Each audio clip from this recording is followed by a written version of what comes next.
आपण मानसशास्त्राचे स्वरूप समजावून घेत असताना सामाजिक वर्तनाचे स्पष्टीकरण कसे करण्यात येते, सामाजिक वर्तन बाबत कारणांचा आढावा घेत असताना आपणास सामाजिक मानसशास्त्राचे दृष्टिकोन किंवा सिद्धांत याचा देखील अभ्यास करावा लागतो.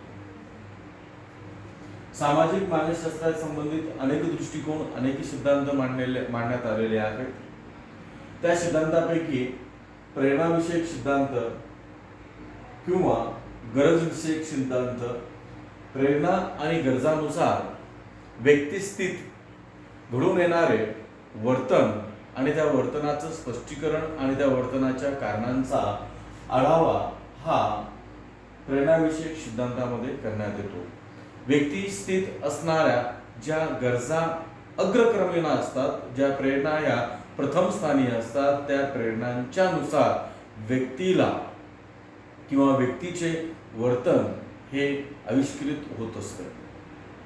वर्तनामागील कारणांचा शोध घेताना प्रेरणा विषयक सिद्धांताच्या अनुषंगाने ज्या मानसशास्त्रज्ञांनी वर्तनाचे स्पष्टीकरण करण्याचा प्रयत्न केलेला आहे, त्यामध्ये मागील तासात आपण व्यक्तीला जशा गरजा असतात त्या गरजानुसार व्यक्तीचे वर्तन कसे बदलणारे असते व कशा पद्धतीने व्यक्ती वेगवेगळे वर्तन हे समाजात आविष्कृत करते हे आपण तिथे बघितलेलं आहे. उदाहरण, जर एखाद्या व्यक्तीमध्ये प्रभुत्व प्रेरणा अधिक प्रमाणात असेल तर ती व्यक्ती सभोवतालच्या व्यक्तींवर आपली छाप पाडण्याचा आपलं क्षमता आणि बुद्धीच्या आधारावर, पात्रतेच्या आधारावर त्या व्यक्ती ह्या इतरांवर छाप पाडत असतात व आपलं प्रभुत्व हे सिद्ध करण्याचा प्रयत्न करत असतात. ते वर्तन हे त्या संबंधित असलेल्या ज्या काही प्रेरणा आहेत त्याशी निगडीत आहे, असं हे प्रेरणा विषयक सिद्धांतामध्ये आपण बघितलेलं आहे. दुसरा सिद्धांत आपण बघितला तो म्हणजे अध्ययन विषयक सिद्धांत. अध्ययन विषयक सिद्धांतामध्ये व्यक्तीस येणारे जे अनुभव आहेत, व्यक्तीला येणाऱ्या अनुभवांवरून, त्याचबरोबर गत अनुभवांवरून वर्तन हे घडून येत असते. वारंवार ज्या अनुभव येतात आणि त्या अनुभवातून ज्या प्रतिक्रिया निर्माण होतात, जे अनुभव नेहमी सातत्याने येतात त्याच अनुभवांना तशाच प्रकारच्या प्रतिक्रिया वारंवार दिल्या जातात आणि ह्या वारंवार दिल्या जाणाऱ्या प्रतिक्रियेचं किंवा वर्तनाचं रूपांतरण सवयीमध्ये होतं आणि त्या सवयी ह्या व्यक्तीच्या संपादित स्वरूपाच्या असतात. त्यानुसार व्यक्ती समाजातून काही मानदंड, समाजातील काही मूल्य ही आत्मसात करत असतो. म्हणजे आपलं वर्तन जे आहे सामाजिक दृष्टिकोनातून, आपण सामाजिक मानसशास्त्राचा अभ्यास करतोय, या सामाजिक मानसशास्त्रामध्ये व्यक्तीचे सामाजिक वर्तन कसे प्रभावित होते हे अध्ययन सिद्धांतानुसार अध्ययनवादी मानसशास्त्रज्ञांनी नमूद केलेलं आहे. मग त्यामध्ये जसं की उदाहरण जर म्हटलं, नेहमीचं दैनंदिन उदाहरण, फॉर एक्झाम्पल, आपण ड्राईव्ह करत असताना रेड सिग्नल दिसला लगेच थांबतो का, की मागील अनुभव तसा आहे की ह्या उद्दीपकाला अशा पद्धतीच्या प्रतिक्रिया आपण दिल्या पाहिजे आणि त्याचं रूपांतरण सवयीमध्ये होतं. लाल दिवा दिसताच आपण थांबवत असतो. मग व्यक्ती कशा पद्धतीने अध्ययन करते, त्या अध्ययन करण्याच्या या तीन पद्धती आपण किंवा तीन अध्ययन पद्धतीचं सुद्धा विश्लेषण आपण केलेलं आहे. अभिजात अभिसंधान, साधक अभिसंधान आणि निरीक्षणात्मक अध्ययन. बऱ्याचशा गोष्टी ज्या ह्या आहेत ह्या आत्मसात केलेल्या असतात. सामूहिक जीवनामध्ये जीवन जगत असताना नियम, मानदंड, सामाजिक चालीरीती, परंपरा या सर्व आपण संपादित केलेल्या असतात. मग अभिजात अभिसंधान पद्धतीमध्ये नैसर्गिक म्हणजे conditional response and conditional stimulus, unconditional response unconditional stimulus यांच्या सहचार्य संबंधातून अनेक गोष्टी बालपणापासून व्यक्ती ह्या शिकत असतो. साधक अभिसंधानामध्ये व्यक्तीला हवी ती प्रतिक्रिया आपण प्रलोभनाच्या, प्रबलीकरणाच्या आधारावर त्याकडून शिकून घेत असतो. दुसरा जो प्रकार आहे निरीक्षणात्मक अध्ययन. या निरीक्षणात्मक अध्ययनाद्वारे व्यक्ती सभोवताली असलेल्या अनेक ज्या मूल्य आहेत या मूल्यांचं आत्मसात करत असतं. व्यक्तीला समोर जी व्यक्ती आदर्शवादी वाटते, त्या आदर्शवादी व्यक्तींच्या किंवा ज्या घटना सामाजिक उद्दीपक हे त्यास अनुकूल वाटतात, त्या अनुकूल वाटणाऱ्या उद्दीपकांचे व्यक्ती निरीक्षण करते आणि त्या निरीक्षणातून वेगवेगळ्या मूल्यांचं आत्मसात करत असते. चालीरीती, मानदंड, सामाजिक असलेले ज्या काही समूह वर्तन आहे हे समूह वर्तन आत्मसात करत असते. त्याचबरोबर या समूहातील काही व्यक्ती त्यास आदर्श वाटतात, त्यांचा एक रोल म्हणून, त्यांचा रोल मॉडेल म्हणून व्यक्ती समोर ठेवते व त्याप्रमाणे वागण्याचा प्रयत्न करत असते. उदाहरण जर द्यायचं झालं निरीक्षणात्मक अध्ययनातून, जसं की बाल्य अवस्थेमध्ये लहान मुलांना कळत नाही की कोणत्या ठिकाणी कशा पद्धतीचं वर्तन करावं, तर आपले जे पालक असतात, आपले जे माता पिता असतात, या माता पित्याकडून घडणाऱ्या वर्तनाचे बालक हे निरीक्षण करत असते. उदाहरण जर सांगायचं झालं तर मंदिरासमोर गेल्यानंतर आपण पायातले पादत्राणे काढली पाहिजे. देवासमोर मंदिरात गेल्यावर आपण नमन केलं गेलं पाहिजे. त्याचबरोबर किंवा नकळतपणे अशा गोष्टींची रूपांतर सवयीमध्ये होते आणि समोरून मंदिर जर गेला तर सहजपणे आपण असं करतो. म्हणजे हे जे काही ज्याला आपण नैसर्गिक प्रतिक्रिया आहेत, ह्या नैसर्गिक प्रतिक्रिया आपण अनुकरणातून शिकत असतो, निरीक्षणातून शिकत असतो. त्याद्वारे व्यक्तीचा एक सामाजिक विकासाला प्रारंभ होत असतो. नंतरचा वर्तनाचे स्पष्टीकरण देणारा नंतरचा सिद्धांत आहे तो म्हणजे बौद्धिक सिद्धांत किंवा बौद्धिक उत्पत्ती, cognitive theories of social psychology. अध्ययन सिद्धांताप्रमाणे ह्या बौद्धिक सिद्धांतांची पार्श्वभूमी ही वेगळी आहे, मध्यवर्ती कल्पना वेगळी आहे.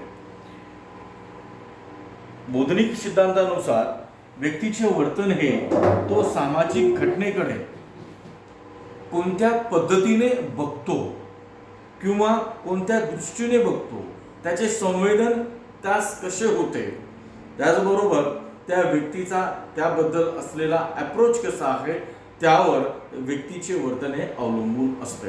म्हणजे सभोवताली असणाऱ्या ज्या काही सामाजिक उद्दीपक आहेत, सामाजिक उद्दीपक घटना परिस्थिती आहेत, या सामाजिक उद्दीपक घटना आणि परिस्थितीकडे व्यक्ती कोणत्या दृष्टिकोनातून किंवा कोणत्या दृष्टीने पाहते व त्याचे संवेदन कसे करते, यावर त्या व्यक्तीचे वर्तने अवलंबून असते. कर्ट लेविनच्या मते व्यक्ती सभोवतालच्या परिस्थितीतून किंवा सभोवतालच्या परिस्थितीकडे कोणत्या दृष्टिकोनातून बघते, त्याचे संवेदन त्यास कसे होते, यावर वर्तने अवलंबून असतेच असते. पण त्याचबरोबर व्यक्तीची जी काही वैशिष्ट्ये आहेत, व्यक्तीची जी काही गुणवैशिष्ट्ये आहेत, गुणधर्म आहेत, त्यामध्ये व्यक्तिस्थित असलेल्या क्षमता, पात्रता, व्यक्तिमत्व गुणवैशिष्ट्य, अभिरुची, अभिवृत्ती यावर ही देखील खूप महत्त्वपूर्ण असतात. व्यक्तींच्या क्षमता जशा असतील त्या क्षमताप्रमाणे व्यक्तीस येणाऱ्या जे संवेदन आहे बाह्य घटनांचं, ते संवेदने व्यक्ती करत असते.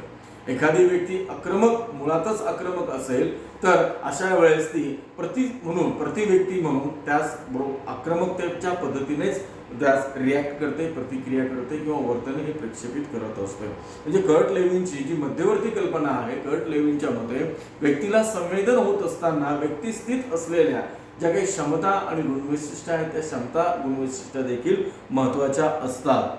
बौद्धिक दृष्टिकोनातील मध्यवर्ती संकल्पना अशी आहे की व्यक्तीचे उत्स्फूर्तपणे स्पॉन्टेनियसली उद्दीपक बघितल्यानंतर त्याचे वर्गीकरण केले जाते. म्हणजे आपण सभोवताली असलेल्या वेगवेगळ्या उद्दीपक घटनांकडे आपण बघतो, उत्स्फूर्तपणे ज्यावेळेस आपण बघतो तर त्यावेळेस आपण त्याचे वर्गीकरण करत असतो, क्लासिफिकेशन करत असतो आणि त्याप्रमाणे व्यक्ती त्या उद्दीपकानुसार किंवा त्या घटनेनुसार, त्या परिस्थितीनुसार किंवा त्या व्यक्तीनुसार वर्तने करत असते. उदाहरण जर द्यायचं झालं तर आपण एखाद्या रेस्टॉरंटमध्ये गेलो, दैनंदिन सर्वच जण रेस्टॉरंटमध्ये जातात. रेस्टॉरंटमध्ये गेल्यानंतर आपण जाता क्षणी तिथे असलेल्या वेगवेगळ्या उद्दीपकांचे म्हणजे वस्तूंचे आपण क्लासिफिकेशन करत असतो. जसं की चेअर वेगळ्या असतात, टेबल्स वेगळा असतो, ग्लास वेगळे असतात. अशा पद्धतीने आपण त्याला क्लासिफाईड करतो. Middle place, front face, back space, हा जो बसण्याचा स्पेस आहे त्याचा सुद्धा आपण डिस्ट्रीब्युशन करून आपण एक विशिष्ट जागाही निवडत असतो.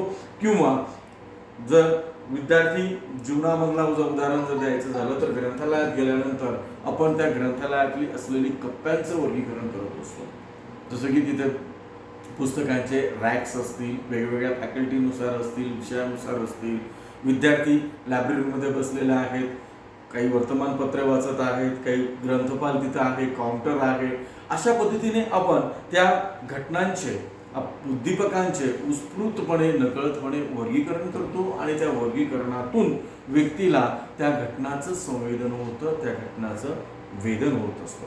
म्हणजे संवेदन, वेदन आणि तयार होणारा जो अप्रोच आहे हा व्यक्ती त्या घटनेकडे ज्या पद्धतीने बघतो त्यानुसार आपला अप्रोच हा तयार होतो आणि त्यातून एक बाब आपण पुढे अभ्यासणार आहोत. साचेबंद कल्पना, स्टेरिओटाइप आणि प्रिजुडाइज आणि ॲटिट्यूड्स ह्या ज्या सामाजिक मानसशास्त्रातल्या प्रमुख संकल्पना आहेत, या प्रमुख संकल्पना प्रत्येक व्यक्तीच्या नुसार ह्या परिवर्तनीय असतात, बदललेल्या असतात, भिन्न भिन्न असतात. एखाद्या समूहाबद्दल असलेला त्या व्यक्तीचा बघण्याचा दृष्टिकोन जसा असेल त्याच पद्धतीने त्या समूहाचं व्यक्ती कल्पना म्हणजे विचार करत असते.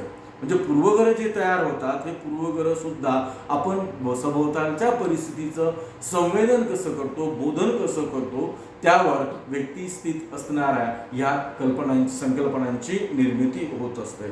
दुसरी गोष्ट म्हणजे आपण त्या ज्या घटना आहेत त्या घटनांना एक आकृती म्हणून बघत असतो, तर कमी महत्त्वाच्या गोष्टींकडे आपण पार्श्वभूमी म्हणून बघत असतो. म्हणजे इथं perceptual process, bottom top, top to bottom किंवा ग्राउंड फिगर हा जो अप्रोच आपण जनरल सायकोलॉजीमध्ये शिकतो, सेम तसंच सामाजिक परिस्थितीचं ज्यावेळेस आपण वर्गीकरण करतो, घटनांचं, उद्दीपकांचं आपण उत्स्फूर्तपणे वर्गीकरण करतो, त्या क्षणी सभोवताली असलेल्या काही ठळक असणाऱ्या गोष्टी ज्या आहेत, घटना आहेत, त्यांना आपण आकृती म्हणून प्रतिबिंबित करतो, तर त्या कमी महत्त्वाच्या असतात त्यांच्याकडे आपण पार्श्वभूमी म्हणून बघत असतो. म्हणजे या ठिकाणी आता जर आपण ग्रंथालयाचं उदाहरण जे दिलं तर ग्रंथालय ही आकृती असेल आणि इतर विद्यार्थी तिथे जे बसलेले असतात ते विद्यार्थी त्यांची पार्श्वभूमी असेल किंवा ग्राउंड असेल. म्हणजे सभोवताली व्यक्ती, सभोवतालच्या व्यक्तीकडे